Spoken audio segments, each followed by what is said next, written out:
morning, Kids Connect, and welcome to Kids Connect Online. I'm so excited to have you guys joining us this morning, and today we are going to be talking all about the 8th commandment. And the 8th commandment tells us that we should not steal. But before we get into today's lesson, why don't we warm up and do the boogie?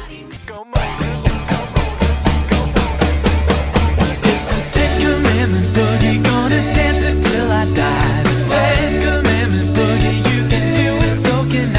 If you follow it through, you'll be amazed what you can do. So get your groove on with us tonight. We'll do the 10th commandment boogie, the boogie, the 10th commandment boogie. Number one, no other God but the one who's true. Don't worship any other, that's commandment 2. Number 3, use the name of God only with respect. On Sunday, take a rest. We're halfway through with one that's just for you. Listen to your mom and dad, 'cause what they say you gotta do. It's the 10th commandment boogie, gonna dance until I die. The 10th commandment boogie, you can do it, so can I. If you follow it through, you'll be amazed what you can do. So get your groove on with us tonight. We'll do the 10th commandment boogie, the boogie, the 10th commandment boogie. Number 6, don't ever take somebody's life. 7 feels like heaven, but only with your husband or wife. Number 8 is great along with number 9. Don't steal from others and don't ever lie. And if your friend has something that you think is cool, don't ever wish that it was yours. And that's the final rule in the 10th commandment boogie, gonna dance until I die. 10th commandment boogie, you can do it, so can I. If you follow it through, you'll be amazed what you can do. So get your groove on with us tonight. We'll do the 10th commandment boogie, the boogie, the 10th commandment boogie. Do the boogie, the boogie, the 10th commandment boogie. Do the boogie, the boogie, the 10th commandment boogie. It's the boogie, the boogie, the 10th commandment boogie. Some people say that I'm old-fashioned for believing in God's rules. They're just fools. The Bible, yeah, that's the book for me, and it's full of unbelievable truths. Just like a 10th commandment boogie, gonna dance until I die. The 10th commandment boogie, you can do it, so can I. If you follow it through, you'll be amazed what you can do. So get your groove on with us tonight. We'll do the 10th commandment, the 10th commandment boogie, gonna dance until I die. The 10th commandment boogie, you can do it, so can I. If you follow it through, you'll be amazed what you can do. So get your groove on with us tonight. We'll do the 10th commandment boogie, the boogie, the 10th commandment boogie.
about the 8th commandment. And the 8th commandment talks about how we should not steal. We're going to listen to a story, and we're going all the way to the book of Joshua. And in this book, we are going to learn about a man named Achan and his sin. So pay attention and let's listen to what Joshua has to say. This is Joshua, and he doesn't look very happy right now, although he really should. You see, he is standing on the very land that God promised to give his ancestors Abraham, descendants over 500 years earlier. And that's not all. Joshua just led those descendants in a victorious and very unusual battle that was held in a little place called Jericho. The Battle of Jericho was unusual because at God's instruction, Joshua and his army walked around the walls of Jericho once a day for 6 days in a row. And on the 7th day, they marched around 7 times until the priests blew their horns and the people shouted and the walls of Jericho came tumbling down. So Joshua should have been in a great mood, right? However, not long after Jericho, Joshua and his army faced a battle in a place called Ai. Ai was the next city that the Israelites needed to take over as they took over the Promised Land. Ai was so small that Joshua didn't even send many men to battle it. However, they were easily defeated with 36 of their men killed by the soldiers of Ai. When Joshua heard of their defeat, he became very upset. He tore his clothes and threw himself on the ground, crying out to the Lord. He said, "Lord, why did you bring us all the way here to this land, only allowing us to suffer a humiliating defeat? Now our enemies will know that we are weak, and they will surely chase us down and destroy us." God replied to Joshua, "Get up. What are you doing laying down there on the ground? This happened because the people of Israel stole the things that should have been devoted to me. Until all those things are destroyed, you will never be able to stand before your enemies." In order to find out what devoted things God was talking about, we have to go all the way back to the morning of the 7th day that the Israelites marched around the walls of Jericho. Joshua got the people together and said, "Look, there's going to be some marching and there's going to be some shouting. Afterwards, the walls of Jericho will come down, but you must remember that everything must be destroyed and devoted unto God.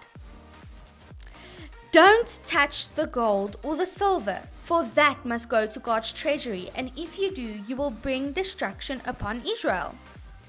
So the Israelites were warned not to touch what was devoted to God, but someone didn't listen. And as a result of this, what should have been an easy battle in Ai became a great defeat. Upon hearing what God said, Joshua was determined to find this person. So he got up early the next morning, and with God's help, he looked high and he looked low until they came before the very person that stole from God. His name was Achan, and it didn't take him long until he had admitted what he had done. He said to Joshua, "I saw a piece of a beautiful jacket and gold and silver, and I did take them. I hid them inside my tent."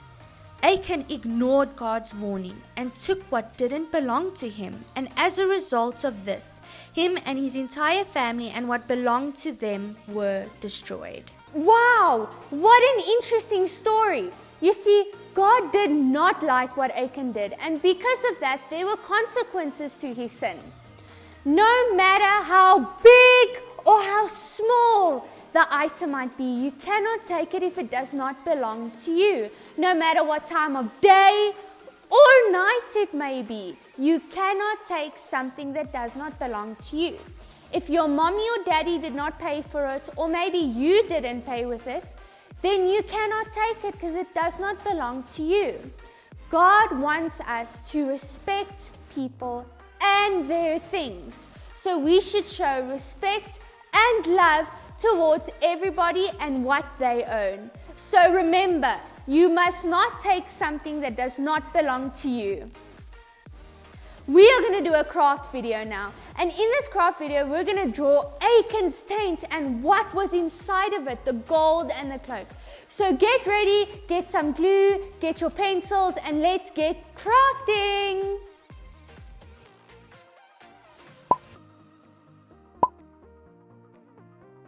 For today's craft video, we are going to be doing a craft of Achan's tent. And inside the tent is where he hid the gold, the silver, and the material. This is what we're going to be doing today.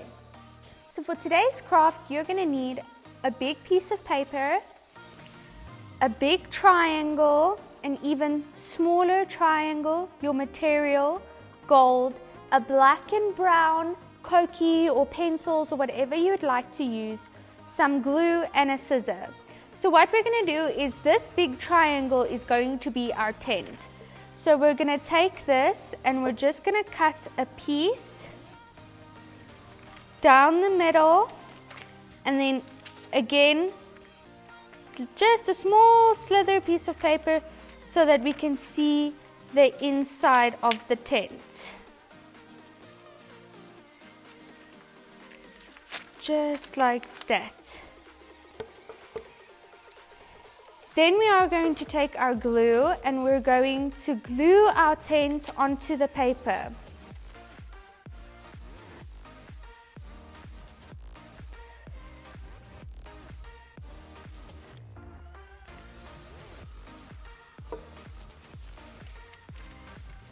Right on the edge, just like that. And then this is going to flip over. So if you want to, you can fold it so long so that we have an opening of our tent. We're going to take our gold and our silver. If you don't have a picture of the gold and the silver, you can draw some gold and silver pieces and you can color them in and put them inside.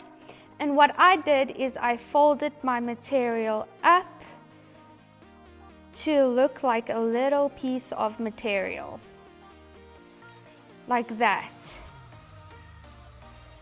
Then I took some glue and I pasted it right next to my gold. There it is, hiding in the tent.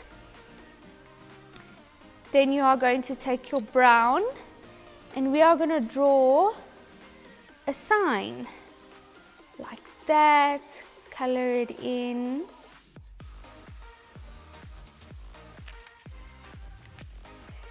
And this is where the small triangle comes. Gonna paste your small triangle over there. And then we are going to write Achan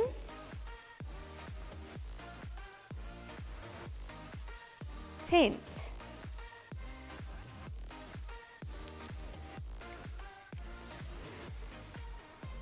And there we go. And this is what the craft looks like. I hope you enjoyed this just as much as I did, and I can't wait to see you guys next week. Bye!